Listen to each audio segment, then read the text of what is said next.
أعوذ بالله من الشيطان الرجيم. بسم الله الرحمن الرحيم. تبارك الذي جعل في السماء بروجا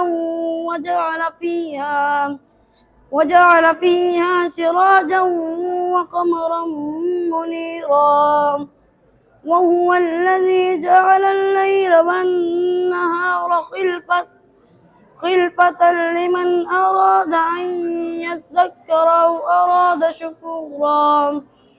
وعباد الرحمن الذين يمشون على الأرض هونا وإذا خاطبهم الجاهلون قالوا سلاما.